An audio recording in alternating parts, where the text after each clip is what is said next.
It's crazy how life can twist in ways you never expect. 3 years ago, I watched my marriage collapse like a house of cards. And tonight, standing under the blinding lights of a corporate event, I saw her again, the woman who once promised me forever. She froze when our eyes met. Then the tears came. But let's not jump ahead. You deserve to know the full story. Back then, my name was still firmly attached to hers. We were Eric and Melissa, one of those couples people envied without ever understanding what really went on behind closed doors. On the surface, Melissa was the perfect wife, smart, beautiful, supportive. We hosted dinner parties, traveled for business, posted our happy moments online like a highlight reel. But I started noticing small things. Her late work meetings. The secretive smiles at her phone. The business trips that suddenly had no set return dates. At first, I blamed myself.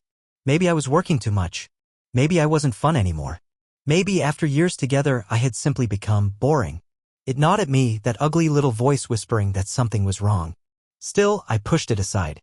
We had a life together. A future. I refused to believe otherwise. Until the night I found out. Melissa had a conference in Miami. She packed light, joked about getting a tan between seminars. I wanted to surprise her, so I booked a last-minute flight and showed up at her hotel, imagining the look of joy on her face when she saw me. Instead, I found her sipping champagne by the poolside bar with her boss. His hands were too familiar on her waist. The way she laughed wasn't how she laughed with me. I didn't make a scene. I didn't scream or throw a punch. I simply stood there, watching her betrayal unfold under the Florida sun. When she finally noticed me, her face turned the color of ash. I walked away without a word, the final threads of our marriage snapping inside me. Over the next few weeks, the truth poured out faster than I could process. Melissa had been having an affair with her boss for over a year. It wasn't just physical, they were planning a future together. She had even gone as far as opening a secret bank account and moving money from our joint savings into it. The humiliation was unbearable. Our friends and family eventually found out. Whispers followed me everywhere. Eric couldn't keep his wife. Melissa traded up. The betrayal was public, brutal, and absolute. But instead of drowning in self-pity, I did something else. I vanished. I cut ties with everyone. I sold our house. I resigned from my job. I moved 3 states away under a new company, starting from scratch. No social media. No mutual friends. No contact. It was like hitting a reset button on my life. Slowly, piece by piece, I rebuilt myself into someone stronger. Someone unrecognizable to the man who had once watched helplessly by a hotel pool. And that's what made tonight so surreal. 3 years later, I was standing at a massive corporate gala, invited as a keynote speaker for one of the fastest-growing firms in the country. I wore a tailored suit, held myself with a confidence I hadn't known existed before. As I mingled with CEOs and investors, I caught sight of a familiar figure across the room. Melissa. She was thinner, her smile brittle, eyes darting nervously around. She didn't notice me at first. I stood silently, sipping my drink, almost detached. Then, our eyes met. For a second, she looked as if she had seen a ghost. She staggered back, clutching at a nearby table for support. Her lips trembled. Tears welled up instantly, spilling over before she could stop them. The woman who had once left me broken was now the one falling apart. And that was just the beginning of what happened next. For a long moment, the entire event seemed to blur into the background. It was as if it was just the two of us standing there, me holding a glass of bourbon, watching her unravel, and her trying desperately to keep herself together under the sparkling chandeliers. I stayed rooted in place, calm, almost cold. A younger version of me might have rushed to her side, asked if she was okay, tried to fix whatever pain she was feeling. But that man didn't exist anymore. The man standing here tonight knew exactly who she was and what she had thrown away. Melissa wiped at her face furiously, smearing her makeup in the process.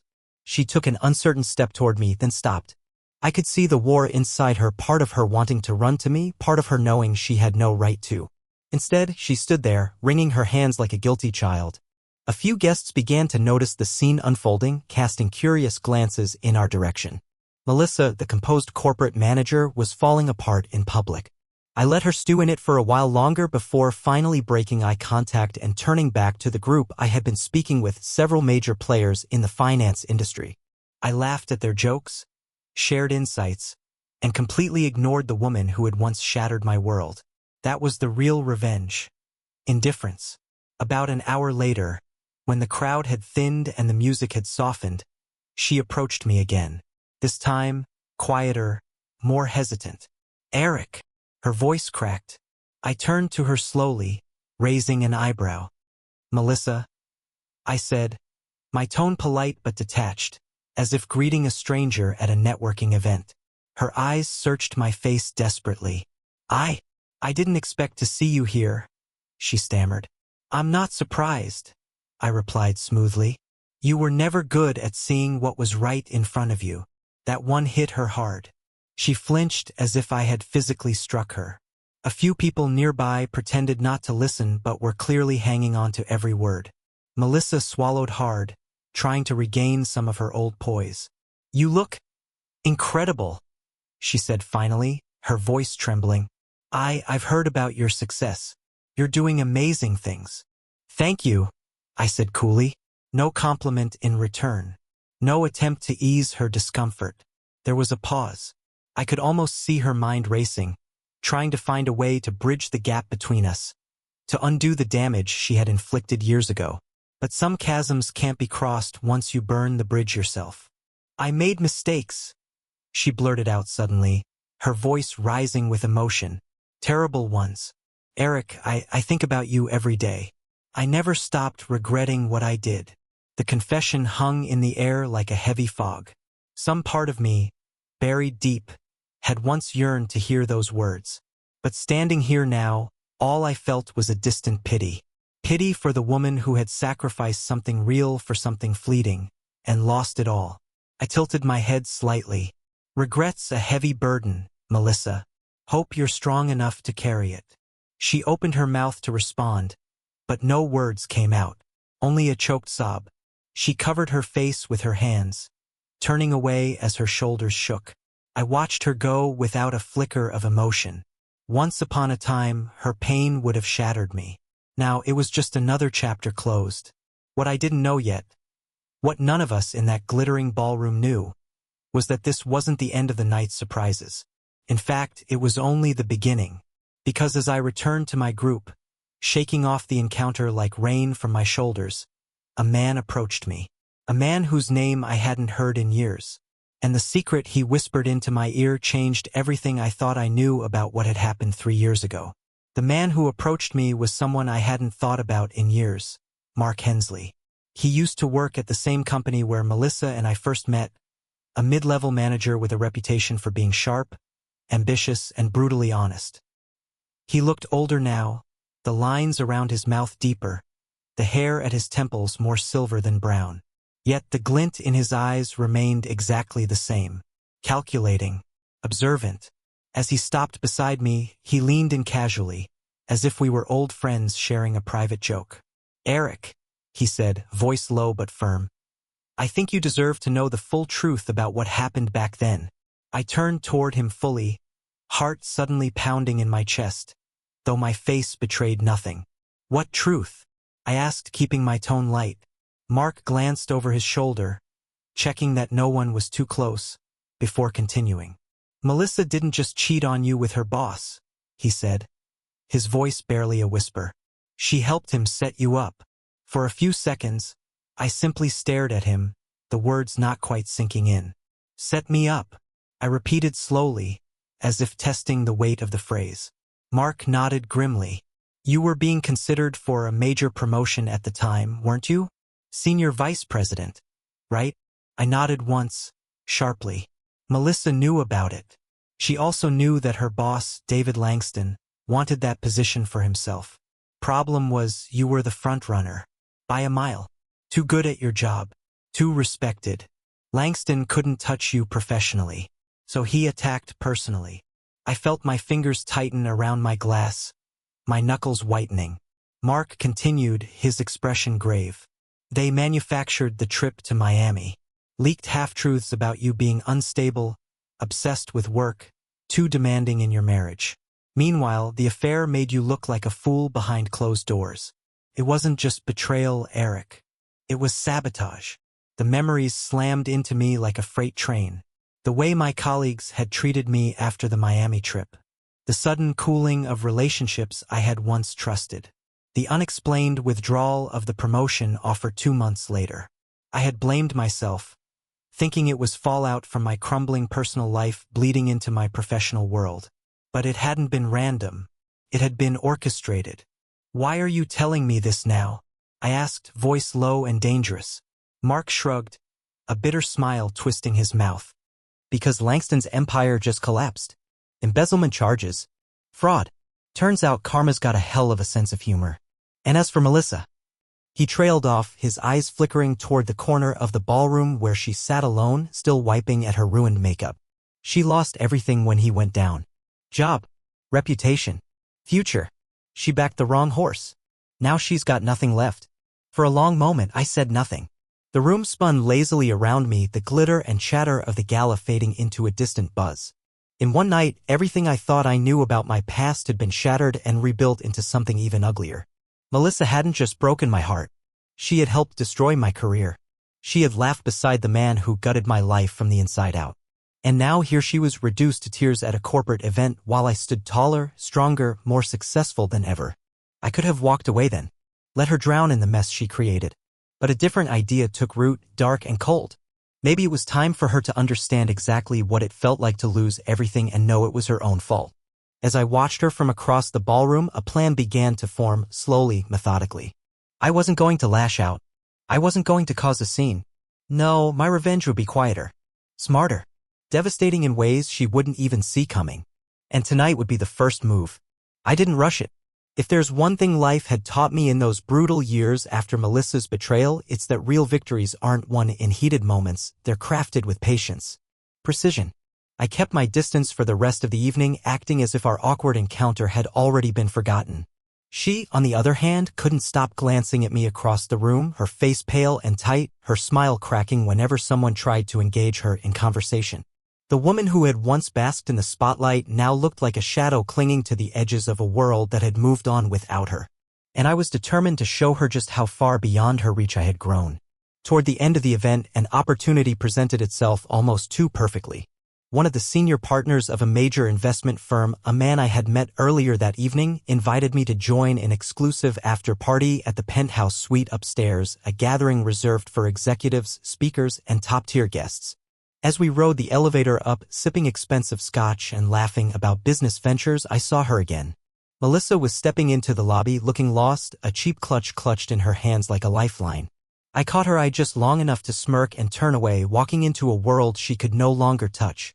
The after-party was everything the main event wasn't. Intimate, powerful, brimming with the kind of deals and alliances that shape industries. I mingled effortlessly, confident, respected. Every so often, my mind would flicker back to Melissa, probably sitting downstairs alone, replaying every choice that had led her to this lonely humiliation. But my focus remained forward. Bigger things were in motion now. The next morning, my phone buzzed with a message from an unknown number. One glance and I knew it was her. "Melissa, please. Can we talk? I need to explain. I need you to understand." I stared at the message for a long moment before locking my phone without replying. She had made her choices. Now she could live with the silence she had earned. Over the next few days, more messages followed. Some apologetic. Some angry. Some desperate. She begged for a chance to meet, to talk, to somehow undo the irreversible. Meanwhile, I continued to rise, my name appearing in financial publications, invitations to speak at prestigious conferences piling up, opportunities that once seemed like distant dreams becoming my new reality. It was intoxicating, and every headline was another knife twisting in her regret. But I wasn't done yet. About a week later, I received an invitation to a charity gala hosted by none other than Melissa's former company, the one where her affair had flourished, the same one that now lay in ruins after Langston's downfall. I didn't hesitate. I RSVP'd immediately. On the night of the gala, I arrived in style. Custom suit. Polished confidence. A stunning woman on my arm, a business associate who knew exactly the kind of statement we were making walking in together. The moment I entered, the room shifted. Whispers. Stares. Recognition. Success is the loudest form of vindication, and tonight, it roared. Melissa was there too, of course. She saw me almost instantly. She looked even worse than before, thinner, drawn, desperate in a way that makeup and forced smiles couldn't hide. When she realized who the woman beside me was, the heiress to one of the wealthiest private investment groups on the East Coast, her face crumpled visibly like a structure collapsing under its own weight. I made sure she saw everything. The way my date clung to my arm, laughing at my stories, proudly introducing me to key figures. The way people respected me now, sought my opinion, valued my presence. I had become the man Melissa never believed I could be and the man she would never have again. Later that night, as the gala wound down and the guests thinned out, Melissa cornered me near the exit. Her eyes were wild red from crying. She grabbed my arm, her fingers trembling. "Eric," she whispered, her voice raw with emotion. "I made a mistake. I was stupid. I thought I needed more. I thought you weren't enough." She broke down completely right there, her sobs racking her body. "But it wasn't you. It was never you. It was me. I was the fool." For a moment I simply looked at her, letting the silence stretch out painfully long between us. Then I leaned in slightly, just enough for her to hear. "You're right," I said quietly. "It was never me." And with that I walked away, leaving her alone once more, this time with nothing but the wreckage of her own choices. But fate wasn't finished teaching her lessons yet. Because what she didn't know was that the next chapter of her downfall was already in motion, and this time it would leave a scar she'd carry for the rest of her life.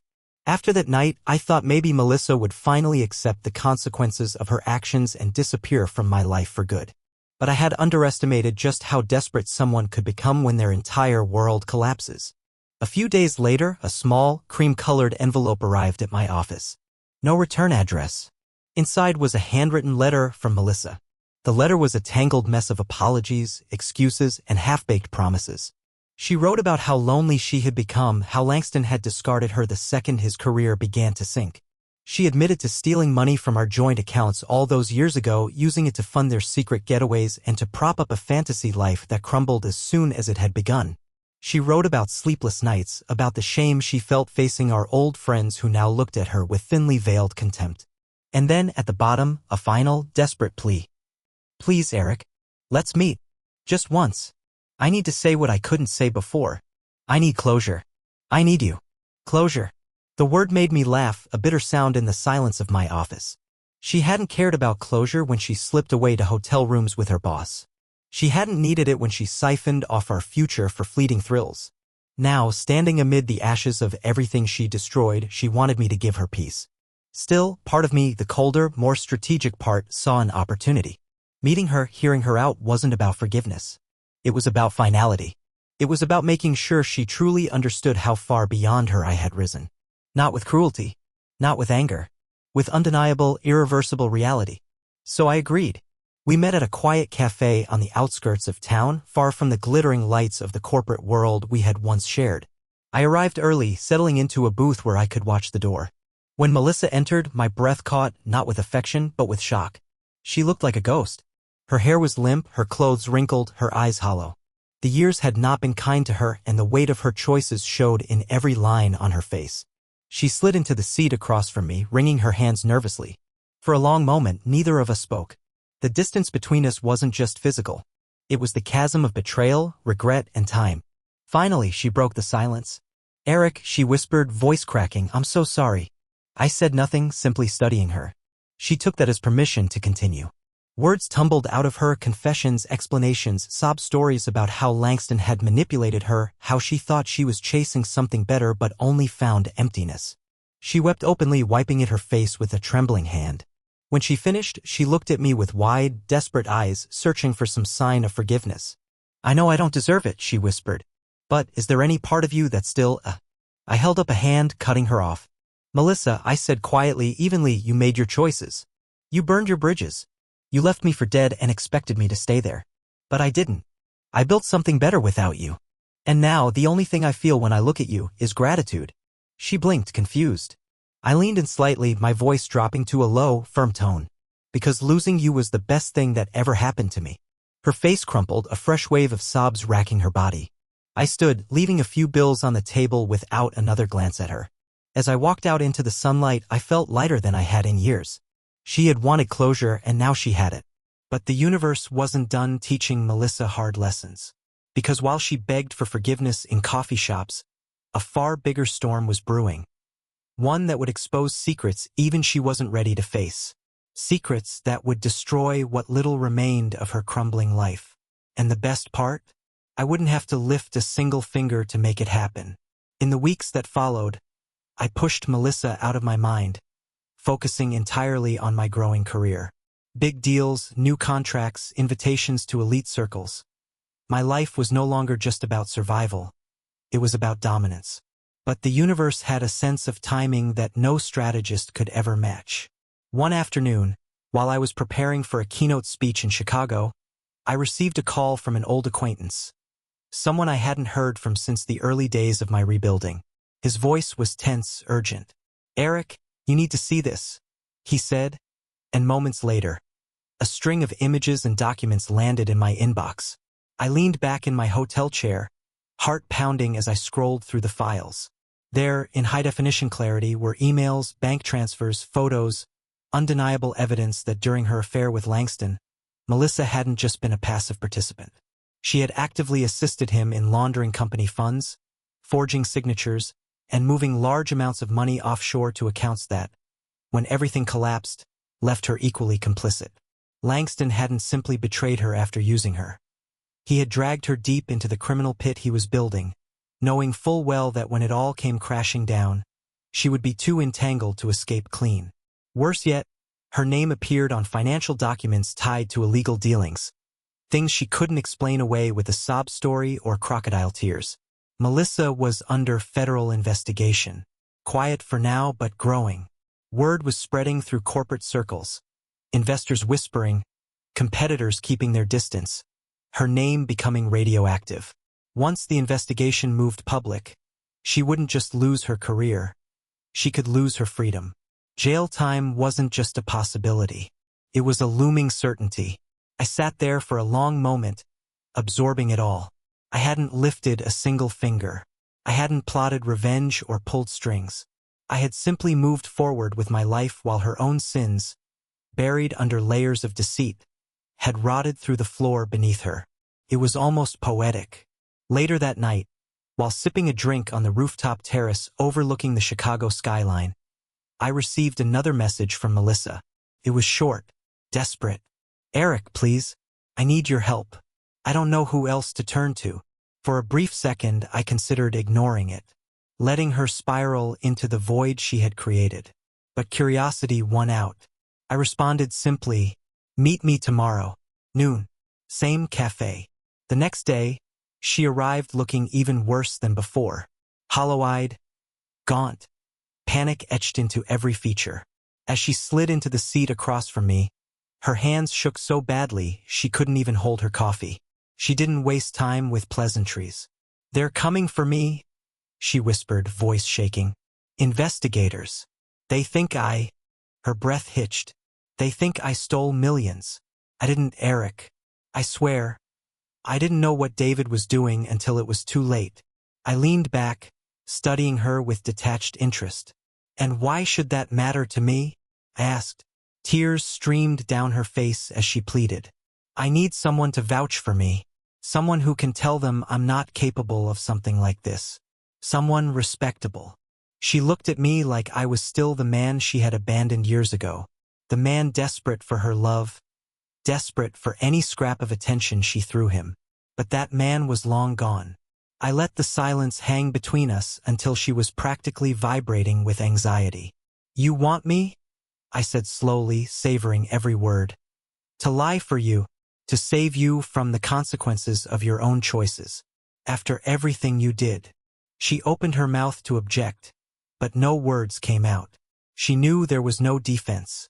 I stood, straightened my jacket, and dropped a few dollars on the table again, just as I had weeks before. "Melissa," I said quietly, "this is your reckoning. You earned it." As I walked away, I didn't look back. She had once set a fire meant to consume me. Now she was the one standing in the ashes, watching everything she valued turn to smoke. And she still didn't know the final blow was coming. A revelation so devastating it would make her current nightmare look like mercy. Because buried deep in the investigation files was one final betrayal she hadn't even realized yet.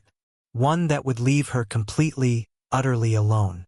In the days that followed, Melissa's world unraveled at a speed even I hadn't anticipated. News broke publicly about the fraud investigation. Her face was splashed across local media outlets, her name dragged through endless reports as details about the embezzlement, falsified documents, and corporate misconduct came to light. The images they used showed a woman broken beyond repair, frail, hollow, a ghost of the confident, ruthless figure who had once thought herself untouchable. and I watched it all from a distance, detached, almost clinical. I didn't gloat. I didn't celebrate.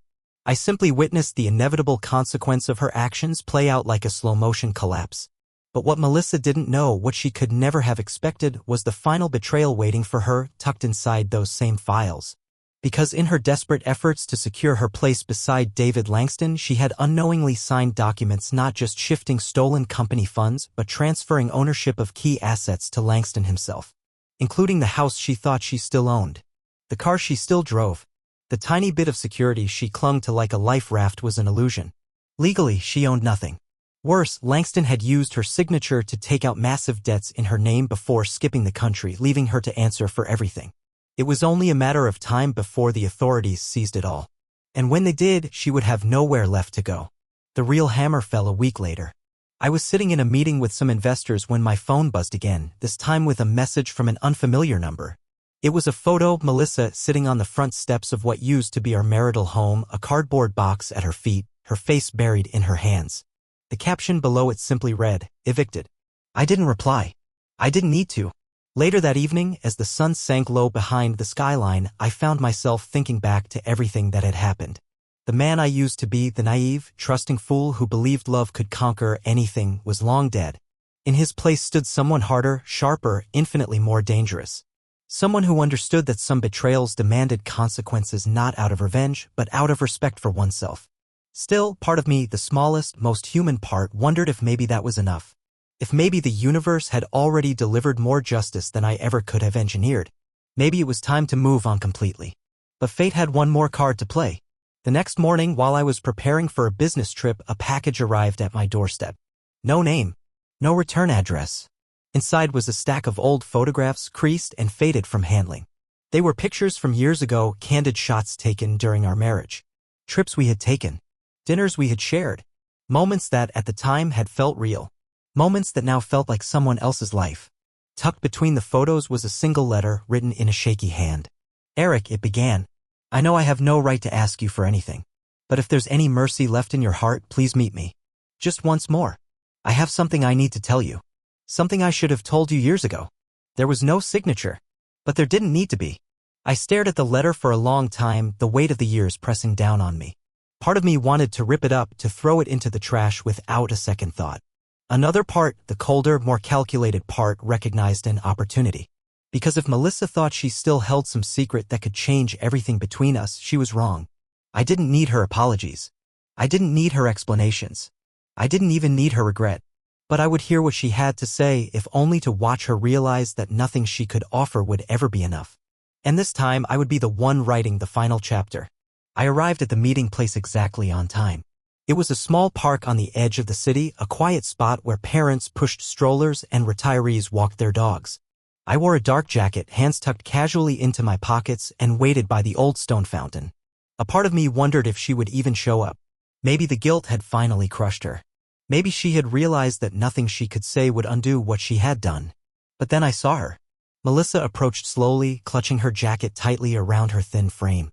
She looked exhausted, broken in ways that even regret couldn't heal.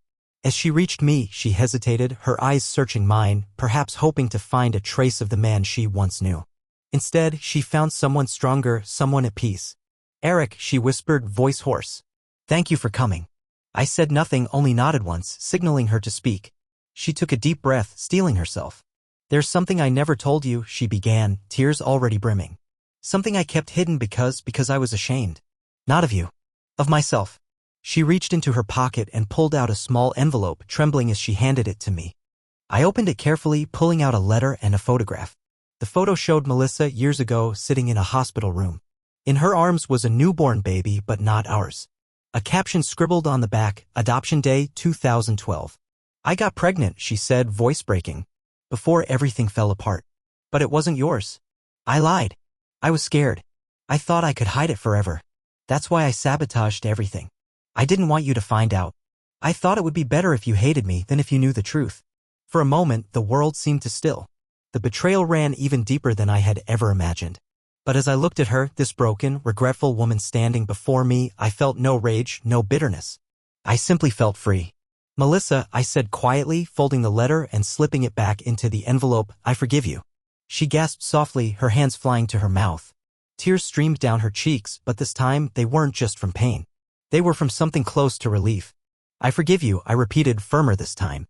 Not because you deserve it, but because I deserve peace. She crumpled to the bench nearby, sobbing uncontrollably. I stood for a moment longer, feeling lighter than I had in years. Then I turned and walked away, the late afternoon sun warm on my face, the sounds of life humming all around me. That day, I didn't just close a chapter. I closed an entire book. And in its place, I opened a new one written by my own hand, filled with hope, strength, and a future untethered from the pain of the past. Melissa was no longer part of my story. And as I walked into the golden light of that new beginning, I knew truly and completely that I was free.